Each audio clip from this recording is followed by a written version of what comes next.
Hello and welcome. मैं रंजीत आपका स्वागत करता हूं आपके अपने चैनल ज्ञानदायनी एजुकेशनल ट्रस्ट पर।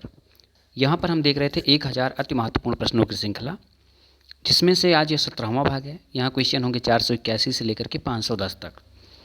ठीक है। इवन 2 दिनों का लेट हो चुका है, 2 दिन में किसी कारण से ये सीरीज़ नहीं दे पाया। चलिए फिर आगे कंटिन्यू रहेगी। आप इसका लाभ उठाइए। अगर वीडियो पसंद आए तो लास्ट में लाइक ज़रूर करें और शेयर भी करें दोस्तों के बीच में। चलिए स्टार्ट करते हैं आज का क्वेश्चन नंबर 1 अर्थात 481 नंबर क्वेश्चन। इसमें जो क्वेश्चंस आज शामिल किए गए हैं वो बेसिकली स्वतंत्रता आंदोलन से संबंधित हैं। जैसा कि चल ही रहा है, सीरीज वही चल रही है, इस समय स्वतंत्रता आंदोलन ही चल रहा है। और जो पहले स्टार्टिंग क्वेश्चन है वो आपको मिल जाएंगे भारत से बाहर जो संस्थाएं स्थापित की गई विभिन्न स्वतंत्रता संग्राम सेनानियों के द्वारा, उससे संबंधित क्वेश्चन पहले हैं। बाकी और भी गांधी युग से संबंधित तमाम प्रकार के क्वेश्चन है स्वतंत्रता आंदोलन संबंधित आधुनिक भारत का। चलिए, श्यामजी कृष्ण वर्मा ने इंडियन होम रूल सोसाइटी की स्थापना कहाँ पर की थी? ठीक है, देखिए इंडियन होम रूल सोसाइटी का एक नाम और था, पहले वो याद कर लीजिए तो आपको क्लियर हो जाएगा। फरवरी 1905 में 1905 की फरवरी में श्यामजी कृष्ण वर्मा ने एक संस्था बनाई थी, इसका नाम था इंडिया हाउस। तो श्यामजी कृष्ण वर्मा के द्वारा इंडिया हाउस की स्थापना कहाँ की गई थी? ये तो कॉमन क्वेश्चन है, कई बार आया हुआ है, इसलिए आप जान जाएंगे। श्यामजी कृष्ण वर्मा ने स्थापित किया था लंदन में, या उसी को इंडियन होम रूल सोसाइटी कहते हैं, उसी को इंडिया हाउस कहते हैं। ठीक है, तो दोनों याद रखिएगा। चलिए next question, Hindustan Association of the Pacific Coast के संस्थापक कौन थे? ठीक है, Hindustan Association of the Pacific Coast के संस्थापक कौन थे? ठीक है, अब जो ये संस्था थी इसको भी एक और नाम से जाना जाता है। इसका जो मुखपत्र था उसका नाम था गदर, तो इसको गदर आंदोलन के भी नाम से जाना जाता है। तो इस प्रकार आप, मेरा ये तात्पर्य है कि आप इसके अन्य नाम भी जान जाएं ताकि कभी परीक्षाओं में आप कन्फ्यूजन में ना पड़ जाएं। Hindustan Association of the Pacific Coast, इसका गदर आंदोलन भी नाम था। अब आप जान रहे हैं गदर आंदोलन के संस्थापक लाला हरदयाल, सोहन सिंह भाकना दोनों थे, अर्थात सी ऑप्शन आपका राइट हो जाएगा। चलिए जी हाँ, 483 नंबर, किसने काबुल में गणतंत्रात्मक सरकार स्थापित किया था? ठीक है, किसने काबुल में, ध्यान रखिए गणतंत्रात्मक जो सरकार थी वो कहाँ स्थापित की गई? काबुल में। सबसे पहले किसने स्थापित किया था? राजा महेंद्र प्रताप ने स्थापित किया था। ठीक है, और खुद को इन्होंने प्रेसिडेंट घोषित कर दिया था, प्रेसिडेंट, और प्राइम मिनिस्टर बरकतुल्ला को घोषित कर दिया था। ठीक है, प्रेसिडेंट एंड पीएम। तो ये इतनी बातें याद रखिएगा। कब स्थापित किया गया था? 1915 में। कहाँ स्थापित की गई थी? काबुल में। किसके द्वारा? राजा महेंद्र प्रताप के द्वारा। इन्होंने स्वयं को प्रेसिडेंट और पीएम बरकतुल्ला को घोषित कर दिया था। 484 नंबर क्वेश्चन, भारतीय क्रांति की माँ किसे कहा जाता है? बहुत ही ज़्यादा इंपॉर्टेंट, कई बार आया हो और बहुत ज़्यादा इजी क्वेश्चंस में से एक है। ठीक है, तो भारतीय क्रांति की माँ भीकाजी कामा को कहा जाता है। क्यों कहा जाता है? इन्होंने सबसे पहले अपना झंडा फहराया था। इन्होंने एक स्वयं डिजाइन किया था तिरंगा झंडा, सबसे पहले जो इन्होंने डिजाइन किया था। ठीक है, उसको कहाँ फहराया था? भारतीय झंडे के नाम से 22 अगस्त 1907 को, ये भी याद रखिएगा डेट, 22 अगस्त 1907 को जर्मनी का एक स्थान है स्टुटगार्ट जर्मनी में। तो कई बार क्वेश्चन में लिख के आया स्टुटगार्ट, कई बार जर्मनी लिख के आया, कई बार इसकी डेट पूछा जाएगा। सबसे पहली बार भारत का झंडा विदेश में किसने फहराया? भीकाजी कामा। भारतीय स्वतंत्रता या भारतीय स्वतंत्रता क्रांति की माँ किसको कहते हैं? भीकाजी कामा। तो इसे समझिए, इतने क्वेश्चन आपको मिल जाएंगे परीक्षाओं में। चलिए, कामागाटा मारू क्या था? ठीक है, कामागाटा मारू क्या था? कामागाटा मारू घटना कब हुई थी? याद रखिए 1914 में हुई थी। ये क्या था? एक कनाडा की यात्रा पर निकला एक जहाज़ था, और जहाज़ कहाँ का था? एक जापानी जहाज़ था, जिसको बाबा गुरदीप सिंह ने जो थे उन्होंने इसको किराए पर लिया, और यहाँ से जो स्वतंत्रता संग्राम सेनानी थे उनको कनाडा ले जाना चाहते थे। कनाडा के वैंकूवर तट पर यह जहाज़ रुका, लेकिन ब्रिटिश के प्रेशर में आकर के वहाँ इन लोगों को उतरने नहीं दिया गया। ये लोग वापस भारत लौट आए। ठीक है, इस प्रकार से बड़ा गदर मचा। ये था कामागाटा मारू, एक जहाज़ था और इन्हें कनाडा की यात्रा पर निकला हुआ था। कहाँ उतरना था इसको? कहाँ पे? कनाडा के वैंकूवर तट पे। ठीक है, इससे संबंधित कौन है? बाबा गुरदीप या गुरदीप सिंह गुरदीप सिंह, ठीक है, गुरदीप सिंह। चलिए, इंडिपेंडेंस लीग की स्थापना किसने की थी? इंडिपेंडेंस लीग की स्थापना किसने की थी? काफ़ी आसान क्वेश्चन है। तो सबसे पहले ये बताइए, इंडिपेंडेंस लीग की जो स्थापना थी वो कहाँ पर की गई थी, किसके द्वारा की गई थी और कब की गई थी? 3 क्वेश्चन आपके पास हैं यहाँ पे, ठीक है।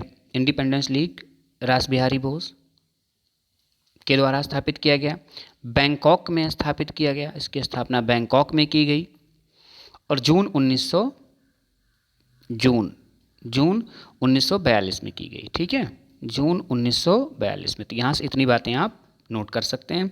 इंडिपेंडेंस लीग एस्टेब्लिश्ड बाय रास Bihari Bose in the Bangkok, और जून 1942 में। चलिए, 487 नंबर क्वेश्चन, बंगाल का विभाजन कब प्रभावी हुआ? किसके द्वारा किया गया? तो याद रखिए लॉर्ड कर्जन। एक एक बातें यहाँ से सुनिए, बंगाल विभाजन किसके द्वारा किया गया? Lord Curzon. क्यों किया गया? ठीक है, राष्ट्रवादी भावना, बंगाल में राष्ट्रवादी भावना का प्रचार प्रसार काफ़ी ज़्यादा था। देखिए, सबसे अधिक क्रांतिकारी बंगाल से ही आपको मिलते हैं। वहाँ पर जो राष्ट्रवादी भावना थी, व्यापकता उसकी ज़्यादा थी, उसको कमज़ोर करने के लिए हिंदू मुस्लिम में चलिए फूट कर देते हैं। अंग्रेज़ों ने ऐसा सोचा, तो हमें भारत पर अभी भी यहाँ बंगाल में राष्ट्रवादी भावना को कमज़ोर करने में आसानी हो जाएगी। इसका कारण ये था, किसके द्वारा किया गया? कर्जन के द्वारा। कर्जन के द्वारा किया गया सबसे घृणित कार्य माना जाता है, ये भी याद रखिएगा, सबसे घिनौना कार्य माना जाता है। और ये इसको घोषणा कब करी गई? तो घोषणा इसकी करी गई थी 19 जुलाई 1905 को। कब करी गई? 19 जुलाई 1905 को। अगर घोषणा की बात करें तो जुलाई अर्थात 19 जुलाई 1905 को, ठीक है। और ये कब से लागू हुआ? तो 16 अक्टूबर 1905 को, ठीक है। अब ये बताइए कि इसके खिलाफ आंदोलन कौन सा प्रारंभ हुआ? स्वदेशी आंदोलन प्रारंभ हुआ था 7 अगस्त 1905 को। अक्टूबर, नवंबर, 7 जुलाई, अगस्त, इसी के बीच में 7 अगस्त जब घोषणा हो गई थी, प्रभावी नहीं हुआ था, इसके बीच में आंदोलन शुरू होता है, स्वदेशी आंदोलन 7 अगस्त 1905 को, ठीक है।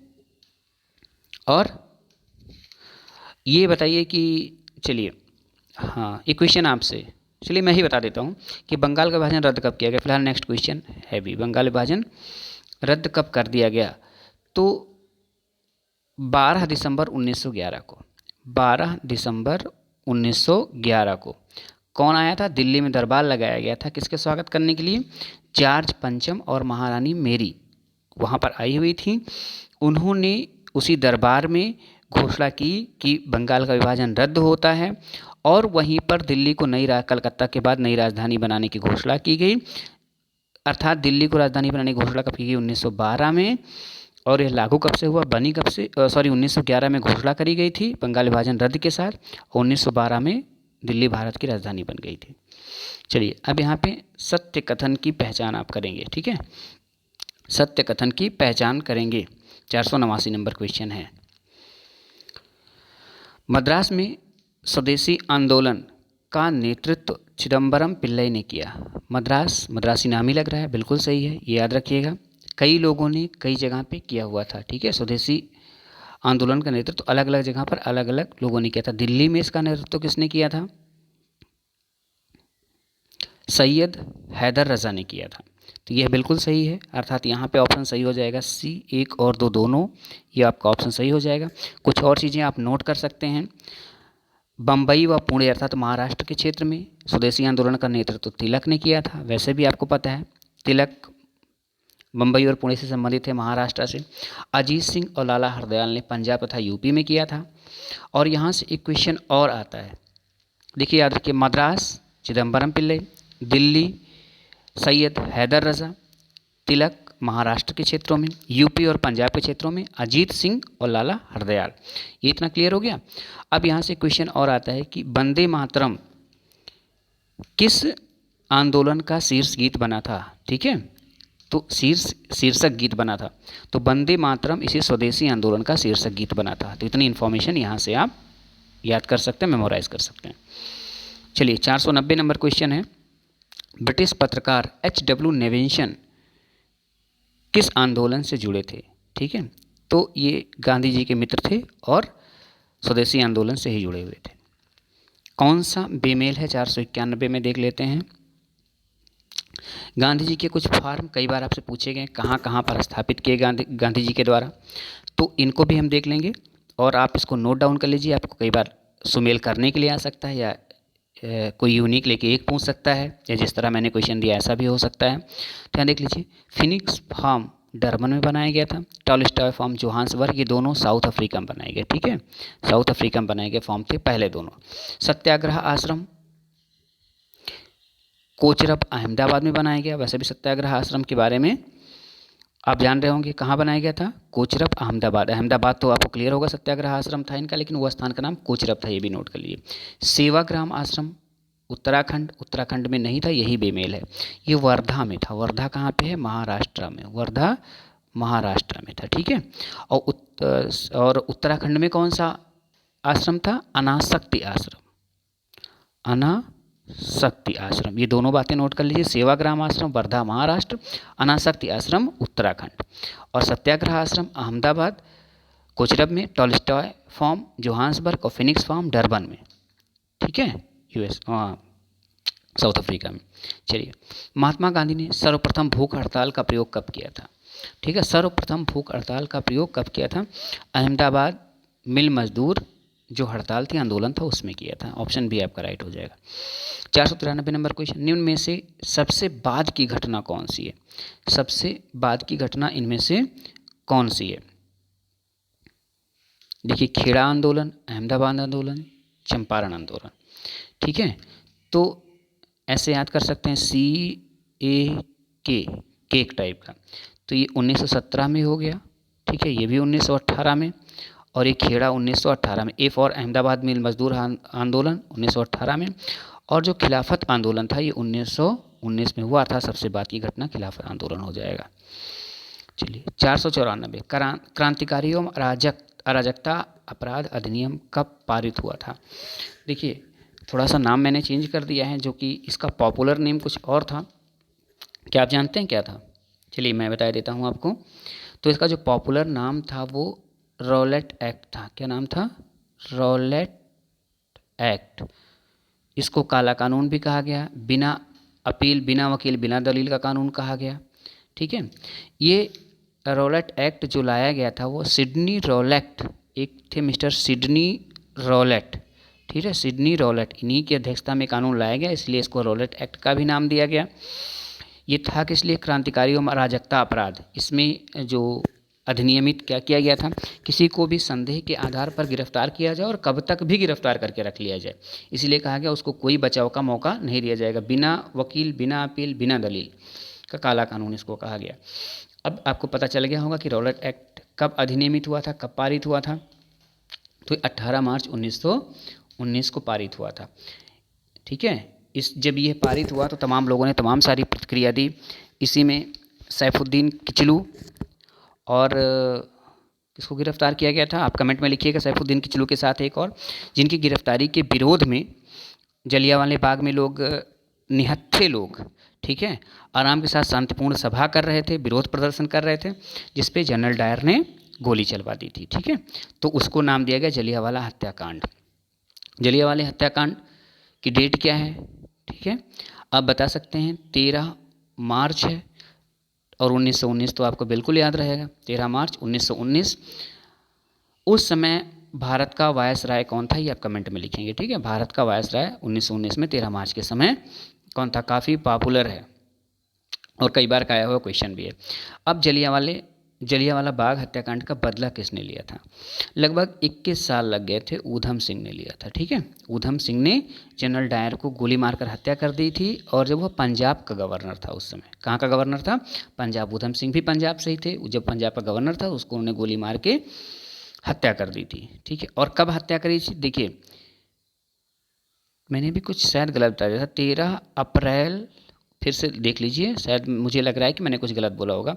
1919 में जलियांवाला बाग हत्याकांड हुआ था, और 13 मार्च, ठीक है, 1940 को ऊधम सिंह ने जनरल डायर की गोली मारकर हत्या करी थी। तो देखिए 13-13 दोनों में है, अप्रैल में घटना घटित हुई और 13 मार्च को मारा था। 1919 से 1940 लगभग 1 महीने ही कम रह गया था, 21 साल पूरे हो गए थे, ऊधम सिंह ने गोली मारकर हत्या कर दी थी। इस हत्याकांड की जांच हेतु गठित दल का अध्यक्ष कौन था? जो भारतीय गठित किया गया था, भारतीय दल भी एक गठित किया गया था।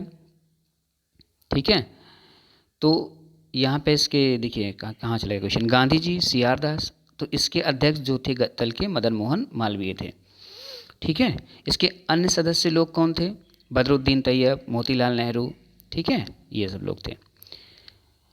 497 नंबर क्वेश्चन है, 24 नवंबर 1919 को खिलाफत कमेटी के सम्मेलन में अध्यक्ष थे। खिलाफत कमेटी के सम्मेलन में अध्यक्ष कौन थे? 24 नवंबर 1919 का इसका अधिवेशन हुआ था, उसके अध्यक्ष थे महात्मा गांधी जी। ऑप्शन डी आपका राइट हो जाएगा। चलिए छोड़िए। 498 नंबर क्वेश्चन है, असहयोग आंदोलन के दौरान कौन विदेशी वस्त्रों को जलाने के पक्ष में नहीं था, असहमत था? ठीक है, रवीन्द्रनाथ टैगोर ने बिल्कुल उसका विरोध किया था और कहा था यह निष्ठुर बर्बादी है। देखिए वैसे भी मेरा भी मानना है कि जब कपड़े खरीद लिए गए, उनका पेमेंट तो कर दिया गया, तो उनको जला करके हम क्या साबित करना चाहते हैं? अगर किसी चीज़ का विरोध करना है तो अब आगे से नहीं लेंगे, लेकिन जो ले लिया है वो तो हमारे पैसों से खरीदा हुआ हो गया, अब तो हम उसको भरपूर उपयोग करना ही चाहिए। तो रवीन्द्रनाथ टैगोर जी यहाँ पर आई थिंक सही थे, लेकिन गांधी जी ने कहा था कि सबसे अच्छा काम यही है, विरोध प्रदर्शन का सबसे अच्छा तरीका यही है, गांधी जी का अपना मानना था। फिलहाल गांधी जी द्वारा चलाया, 499 नंबर क्वेश्चन है, गांधी जी द्वारा चलाया गया प्रथम जन आंदोलन कौन सा था?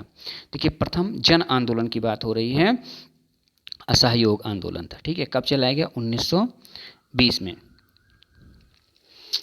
और इसका प्रस्ताव कहाँ पारित हुआ था? असहयोग आंदोलन का प्रस्ताव कांग्रेस ने कब पारित किया था? 1920 के अपने अधिवेशन में, कलकत्ता में अधिवेशन किया गया था और उस समय अध्यक्ष थे सी आर दास। ठीक है, तो इतना बात याद रखिएगा। 1920 के कांग्रेस अधिवेशन में असहयोग आंदोलन चलाने का जब निर्णय किया गया, उसको पारित किया सी आर दास ने, कलकत्ता अधिवेशन 1920 में। ठीक है, चलिए 500वां क्वेश्चन जो हमारी सीरीज चल रही है उसका हाफ वाला क्वेश्चन है ये।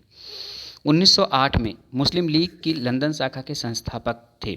देखिए मुस्लिम लीग की लंदन शाखा पूछी जा रही है आपसे। ठीक है, मुस्लिम लीग की एक शाखा लंदन में भी थी, उसके संस्थापक कौन थे? तो आगा खान, अमीर अली, लियाकत अली और जिन्ना। तो यहाँ 500 का जो हो जाएगा अमीर अली आपका सही ऑप्शन हो जाएगा। अमीर अली ने लंदन में मुस्लिम लीग की एक शाखा की स्थापना करी थी। चलिए, और भारत में इसकी स्थापना किसने करी थी बता सकते हैं? सलीमुल्लाह। ठीक है, चलिए कांग्रेस व लीग में प्रसिद्ध लखनऊ समझौता कब हुआ? देखिए जब भी कांग्रेस और मुस्लिम लीग में समझौता हुआ उसी वर्ष कांग्रेस के नरम दल और गरम दल में समझौता हुआ था। तो ये डेट बिल्कुल आपको क्लियर याद होनी चाहिए, 1916 में। ठीक है, 1916 में कांग्रेस और लीग में समझौता हुआ, कांग्रेस के दोनों दलों में आपस में भी समझौता हुआ था। और कांग्रेस व लीग के बीच समझौता कराने में प्रमुख रोल किसने निभाया था? तो अंबिका चरण मजूमदार, ये भी याद रखिएगा। ठीक है, नहीं सॉरी थोड़ा सा गलत है, अंबिका चरण मजूमदार ने 1916 में अध्यक्षता करी थी, ये बात सही है। ठीक है, और इसका रोल जो निभाया था वो जिन्ना और तिलक को श्रेय जाता है, जिन्ना और तिलक। ठीक है, जिन्ना और तिलक ने कांग्रेस और लीग में समझौता कराने में अहम भूमिका निभाई थी, शिल्पी का काम किया था। 1916 में पुनः कांग्रेस के एकीकरण में प्रमुख भूमिका किसने निभाई थी? ये तो आपको पता ही होगा, एनी बेसेंट जी ने निभाई थी। 1916 में कांग्रेस और लीग में तिलक और जिन्ना, और कांग्रेस में एनी बेसेंट, नरम दल और गरम दल में। कांग्रेस के किस अधिवेशन में महात्मा गांधी चंपारण के किसानों की समस्याओं से अवगत हुए? ठीक है, किसमें अवगत हुए थे? चलिए बताइए। बनारस अधिवेशन 1905, कलकत्ता अधिवेशन 1906, सूरत अधिवेशन 1907 और लखनऊ अधिवेशन 1916। तो बिल्कुल बात वही सही है, जब एकीकरण हुआ उसी समय राजकुमार शुक्ला वहाँ आए हुए थे, उन्होंने बताया। अब ये कई बार क्वेश्चन आया कि गांधी जी को चंपारण किसानों की समस्याओं से किसने अवगत कराया? तो राजकुमार शुक्ला। ठीक है, ये उन्होंने ही न्योता दिया था, गांधी जी वहाँ आइए आंदोलन करिए। कई बार का पूछा हुआ क्वेश्चन है। 504 नंबर क्वेश्चन, कौन सा आंदोलन प्रथम विश्व युद्ध के दौरान भारत में लोकप्रिय हुआ? स्वदेशी, होम रूल। तो यहाँ पे ऑप्शन हो जाएगा होम रूल आंदोलन। अब देखिए होम रूल लीग की स्थापना भारत में करी किसने थी? देखिए वहाँ पहले प्रथम विश्व युद्ध का काल क्या, 1914 से 1918। ये तो आपको क्लियर होगा। इसके बीच में पड़ता है 1916। इसी समय होम रूल लीग की स्थापना करी गई थी तिलक के द्वारा और बेसेंट के द्वारा भी। ठीक है, चलिए, तिलक व एनी बेसेंट की होम रूल लीग का एकीकरण कब हुआ था? तो 1918 में हो गया था। 1916 में दोनों बना था, 1918 में दोनों एकीकृत हो गया था। एक में दोनों मिला दिया गया, एक आंदोलन बना दिया गया। 506 नंबर क्वेश्चन, एनी बेसेंट के संबंध में सत्य कथन की पहचान करें। ठीक है, होम रूल लीग आंदोलन प्रारंभ करने के लिए उत्तरदायी थी, बिल्कुल उन्होंने प्रारंभ किया था। थियोसॉफिकल सोसाइटी के संस्थापक थी? जी नहीं, बिल्कुल नहीं थी।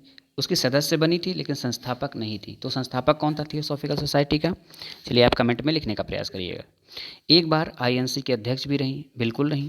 ठीक है, 1917 में इन्होंने सबसे पहले अध्यक्षता भी करी थी। होम रूल लीग का विचार तिलक से पूर्व ही प्रस्तुत किया। हाँ, होम रूल लीग का विचार जो है तिलक से पूर्व इन्होंने प्रस्तुत किया था। इन्होंने पहले स्थापित करी, लेकिन तिलक की जो लीग थी वो ज़्यादा प्रभावशाली थी और ज़्यादा व्यापक थी, ये भी ध्यान रखिएगा। पहले बेसेंट की बनी और प्रभावी ज़्यादा तिलक की रही। तो 1, 3 और 4 अर्थात सी ऑप्शन राइट हो जाएगा। 507 नंबर क्वेश्चन है, महात्मा गांधी ने दक्षिण अफ्रीका में कौन सी पत्रिका प्रारंभ की थी? काफ़ी कॉमन सा क्वेश्चन है, आप लोग जानते हैं, इंडियन ओपिनियन गांधी जी द्वारा प्रारंभ किया गया एक पत्र। विदेशी वस्त्रों की बर्बादी ही इनके साथ सर्वोत्तम व्यवहार है, मैंने अभी पहले ही बता दिया है, आप कमेंट में लिख दीजिएगा। इसकी व्याख्या पहले हो चुकी है अगर आपने ध्यान से सुना होगा तो। 509 नंबर क्वेश्चन, गांधी जी को दी गई उपाधियों के संबंध में बेमेल की पहचान करें। देखिए पहले तो बता दूं आपको, बेमेल कुछ नहीं, यहाँ पे ऑप्शन भी ज़्यादा मैंने लिख दिए हैं, जो इंपॉर्टेंट थे मैंने सारे लिख दिए, आप इसको स्क्रीनशॉट ले सकते हैं। आधुनिक युग के अजातशत्रु किसने कहा था? अजातशत्रु किसको कहते हैं? इसका शत्रु पैदा ही ना हुआ हो। डॉक्टर राजेंद्र प्रसाद। महात्मा रविन्द्रनाथ टैगोर ने उपाधि दिया गांधी जी को। राष्ट्रपिता सुभाष चंद्र बोस जी ने कहा था। बापू CF एंड्रूज व पंडित नेहरू ने कहा था। अर्धनग्न फकीर विंस्टन चर्चिल ने कहा था। चलिए एक और कथन है, मैं पूछ रहा हूँ, one man boundary force Gandhi ji को किसने कहा था? आप लिखने का प्रयास कीजिएगा कमेंट में। किस आंदोलन का नेतृत्व गांधी जी ने नहीं किया था? ठीक है, किस आंदोलन का नेतृत्व गांधी जी ने नहीं किया था? असहयोग का किया, खिलाफत का किया, खेड़ा का किया। ठीक है, बारदौली का नहीं किया, बारदौली का सरदार पटेल ने किया था। ठीक, और ये आंदोलन कब हुआ था? 1928 में। इसी के साथ आज का ये सेशन समाप्त होता है। हम आशा करते हैं आपने काफ़ी कुछ जाना होगा, और अगर वीडियो अच्छी लगी हो तो प्लीज़ लाइक करिएगा। अब रेगुलर वीडियोज़ आती रहेंगी, आपको मिलती रहेंगी, और इसी तरह की अच्छी वीडियोज़ पाने के लिए अगर इसके पहले की सीरीज आपने ना देखी हो, 16 तक पार्ट ना देखा हो, तो प्लेलिस्ट में जाइए, वहाँ से सर्च कर लीजिए, आपको मिल जाएगा। ठीक है, चलिए जल्दी से ही हम आशा करते हैं ये हमारा स्वतंत्रता आंदोलन समाप्त हो जाएगा, फिर इसके बाद किसी अन्य सेगमेंट की तरफ हम लोग बढ़ेंगे। तो चलिए, थैंक यू फॉर वॉचिंग।